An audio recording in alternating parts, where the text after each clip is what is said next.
What is up, guys? You got NotTheWorst here, bringing another Black Desert online video, and today we're taking a look at the global lab updates that hit actually over the weekend, July 2nd, a little bit of a different update time than we're used to for that, so that they could have the Hideout Ball events with some announcements, and then the Maegu Awakening hitting the global labs on the 2nd of July, so you can try that out a few days ahead. I'll be honest, I sat this round out as far as early access for trying out classes. Just global labs can be a little frustrating with some different things, and then because we're going to get a lot of tweaks, and they flat out state there'll be many changes in this patch note to it, I just didn't bother this round. Looked pretty cool from what other people were playing. If you tried it out, let me know what you think so far. But yeah, I'll just wait till the live version, since repeatedly the last few rounds we've kind of had like subpar versions of the class on global labs, so it's whatever. The note on that though, July 5th, Awakening Maegu comes to adventurers in all regions. That'll be the live version. It's a melee character that fights using fast speed and smooth direction change. The concept is opposite to the long distance attack characteristics in Succession, but the characteristics of accessible skills that can be used are also incorporated into the Awakening skills to reduce the dependence on main skills. The Awakening has a feature called, there's some translation here. So when you're using specific skills, you'll enter into a Spirit Forge state. The skills that are then activated will become more powerful.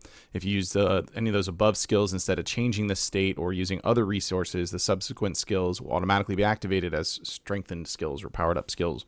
As long as the link of the attack is not broken, the Spirit Forge state will continue. So we expect that the fun of Awakening will be to continue to use the combo so that the attack does not stop. Thank you to the adventurers who've been waiting for Awakening Maegu with interest, and I hope you enjoy it. And then the note that I mentioned earlier, skill of Awakening Maegu in skill damage of it in this Black Desert Lab is not the final version. Please note that there will be changes in many areas when updating to the actual server. They got a couple links to the trailer, which we did see in the Hideout Ball that was released, so it's not an additional one, but yeah, it looks pretty sweet. New classes always do these days, so yeah, we'll check it out. I'm pretty excited for it. Other things that we have going on, there's some things that are sprinkling into Global Lab that were also announced at the Hideout Ball. One of those, other than the Maegu Awakening, being the new Black Shrine Boss Legend of Imugi for it. Giant Snake Boy is announced for the Global Lab. I don't know that you're actually going to be able to do it on Global Labs unless they give you access to just do it right away. It's added on there. I'm not sure. I'm not 100% familiar if you're able to just jump right into Black Shrine bosses on Global Labs, which would be really cool. But if you're locked behind doing the actual quest line, I can't imagine there's people super excited to run Land of the Morning Light quest line on Global Labs for it. In other exciting news, we do have the summer season graduation coming up. A lot of people were asking about that recently in this weekend's streams. So that is coming around this week. It is similar to every other season graduation that we've had, in that the rewards are, again, 100 stack if you've already received the Perilla Star and the other Kaposha accessories.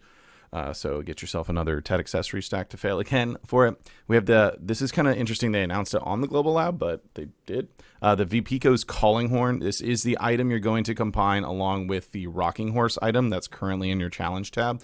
That will give you the ability to get a Dream Horse of your choosing in either gender that you need, male or female. So you can straight up combine these two items, and you will get to pick which one you want. If you already have the Dream Horses that you want, maybe you want to run some T10 attempts, you can get 5 Mythical Sensor, which is essentially 5 attempts at a T10.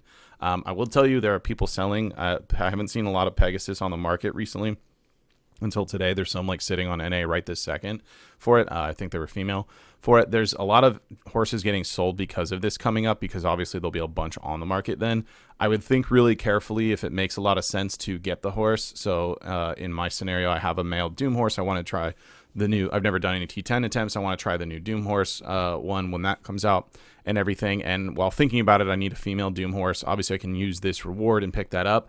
But considering the items that you need in order to attempt T10 tries are time gated, I think it makes more sense to just pick up a female Doom not using this item and get the 5 clicks for the T10 rather than getting the female Doom. So I literally went to the marketplace, bought one for 9 billion silver, and I'm AFK leveling it right this second because they do have to be level 30 to be able to click it. So then when this hits on Wednesday, I'll just take the Mythical Sensor. So maybe if you don't have any Dream Horses, that's probably the way to go. Or if you don't have either of the Dream Horses that you want for the one you're going for, let's say you want to go for the T10 Pegasus or something, and you have like a Unicorn and a Doom or something like that, then maybe that might be the right choice for you. But I just think really carefully on how important those mythical sensors are before you jump right in to pick up another horse, especially with them being very available on the market right now.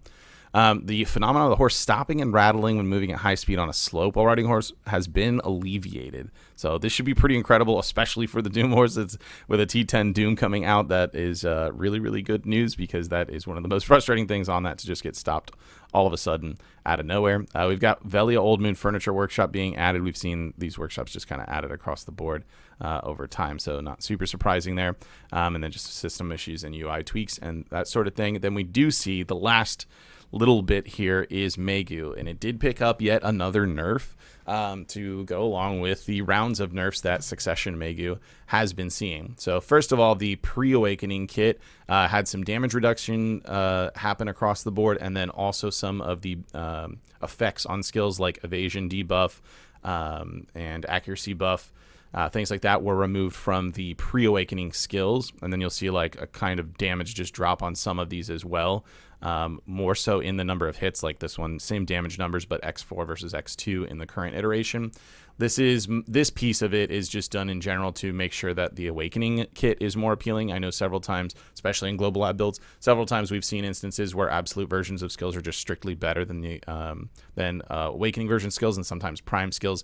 So it looks like they're just trying to gear this for the Awakening to make the Awakening kit look like it's got everything it needs, and you're not necessarily tapping into the pre-awakening. And then on top of that, for the Succession, they decided to go ahead and nerf the PvE damage another 3.75%. This coming off the back of the previous, was it 12.8% or something like 13% that we just saw nerfed on the previous Global Labs and went live on all the servers last Wednesday. So it's evidently still a little too high than where they want it, and they're bringing it down 3.75. They did note that the PvP damage reduction rate was adjusted so that the overall damage in PvP remains the same with it, but yeah, apparently it was still out of line. I haven't played Suck Maegu since the recent buff, so I'm not familiar with where the numbers went from before then to after. I know a lot of people were saying around like 2,000-ish trash loot at Hex, which is fairly significant. If she was like in a 22 range, putting her down to 20 before, if that's accurate, is pretty significant, and this isn't particularly warranted. But then again, having not tested it myself, obviously, like, take it with a grain of salt as far as like what people are just saying in general. I can't put any meat behind that. So there you have it for this week's Global Labs. Just a few more days till we have the Maegu Awakening class released on the live server, so that'll be pretty cool. But let me know what else you're excited for, or things you heard at the Hideout Ball that you're looking forward to. Like, for instance, the infinite potions being registerable on the marketplace. I know a lot of people are looking forward to that update in general, and more importantly, that you can put them in the family inventory finally, which is going to be a really, really nice QOL improvement for sure. That's going to be it for this video. Let me know what you guys think about what's going on in the comments down below. If you did enjoy it, be sure to like it. If you're new to the channel, be sure to subscribe so you get notifications when new videos do go live. And if you'd like to catch me playing live, there's a link to my Twitch page in the description down below. Jump on over there, drop a follow so you get notifications for that as well. With that said, that's going to be it for this one. I want to thank everybody for watching, and I will see you next time.